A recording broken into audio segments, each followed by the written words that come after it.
તો 6 ચોક 24. હવે આ બંનેનો કરો તો 5 તારીખ આ થઈ ગયું. પણ આટલાથી દાખલો પૂરો થતો નથી. હવે શું કરીશું? 5 ચોક 20 અને 6 તારીખ 18. આ બંનેનો સરવાળો કરો તો કેટલા આવે? 8 2 ને 1. તો અહીંયા આપણે 38 એડ કરી દેવાના. શું કરવાનું? બે પ્લસ કરવાનું.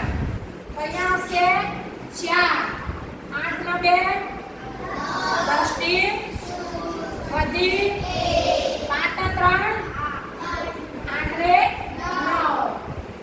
બોલો વચ્ચે મૂકવાની 6 તારીખ વધી 5 તારીખ 15 ને 1 6 ચોક વધી 5 ચોક 20 ને 2 22.